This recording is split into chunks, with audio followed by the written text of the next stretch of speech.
Halo teman-teman, perkenalkan nama saya Francisca Haganglingai. Saya di sini sebagai coach. Halo, perkenalkan nama saya Zahra Indria Nur Alifa dan saya sebagai narator.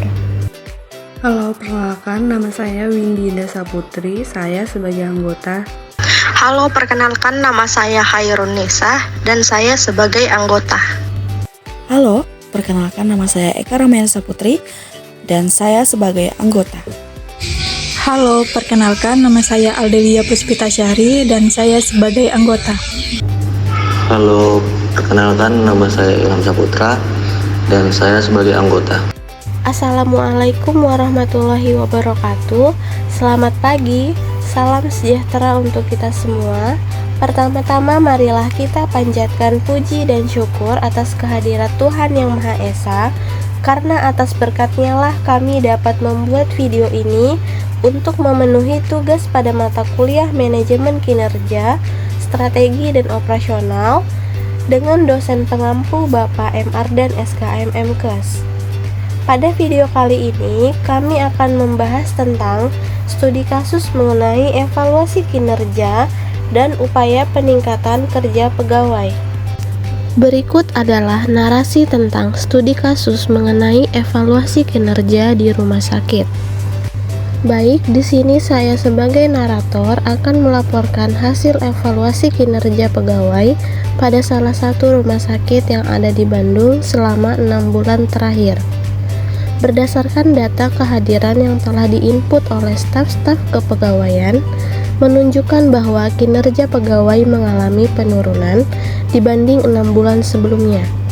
Data persentase kehadiran pegawai dari seluruh unit menunjukkan angka 75%. Lalu, untuk persentase keterlambatan berada di angka 70%, di mana angka ini lebih rendah 15% dari 6 bulan sebelumnya. Tingkat kehadiran yang menurun diakibatkan oleh banyaknya pegawai yang mengambil cuti di luar hari libur. Kemudian, untuk tingkat keterlambatan yang menurun diakibatkan oleh para pegawai yang tidak disiplin waktu dalam bekerja. Berdasarkan laporan dari rekan kerja di beberapa unit, mereka merasa tidak cukup mendapatkan hari libur yang hanya diberikan pada hari-hari tertentu saja. Dan terkadang di hari libur pun mereka masih kerap ada panggilan kerja ke rumah sakit. Oleh sebab itu, mengakibatkan mereka selalu izin. Pembagian hari cuti pegawai yang diberikan oleh rumah sakit juga dirasa kurang, yaitu hanya bisa cuti sebanyak 1 minggu dalam setahun. Untuk permasalahan keterlambatan, mereka sudah datang tepat waktu, tetapi memiliki kendala di perjalanan menuju rumah sakit, dan juga waktu pergantian shift yang tidak menentu. Banyak pula pegawai yang bekerja dengan rajin dan disiplin, namun karena tidak adanya pemberian motivasi berupa reward atau kenaikan gaji, maka tingkat kinerja mereka semakin menurun.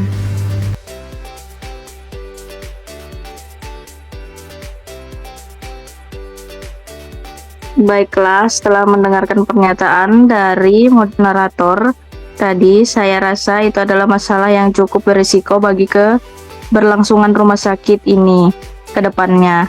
Dan selama ini memang masalah tersebut terjadi karena kurang adanya pantau dan perhatian.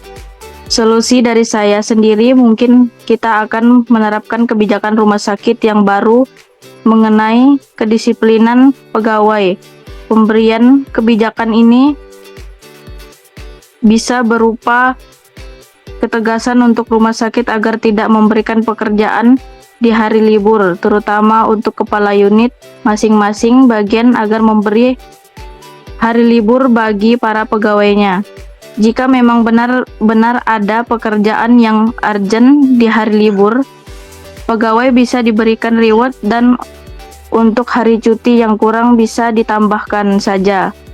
Misalnya, dari 1 minggu setahun menjadi sebulan setahun, lalu biarkan juga reward rutin bagi para pegawai. Reward tersebut tidak harus soal uang, bisa mengenai pemberian piagam sertifikat atau sebagainya. agar pegawai merasa termotivasi dan dalam permasalahan keterlambatan agar diberikan toleransi bagi para pegawai. Toleransi dapat berupa batas pegawai yang melakukan keterlambatan adalah 3 kali dalam sebulan. Selebihnya keterlambatan mereka dipotong gaji sebesar 50.000 saja. Serta rumah sakit juga harus mengadakan pelatihan bagi para pegawai secara rutin. Dilakukan agar pegawai memiliki pribadi yang lebih tertata dan terbentuk ke depannya. Pelatihan ini akan sangat berfungsi bagi keberlangsungan hidup rumah sakit ke depannya. Terima kasih, sekian pendapat dari saya. Baik, terima kasih kepada Coach atas seluruh solusi yang diberikan. Solusi tersebut sangat bagus dan dapat diterima.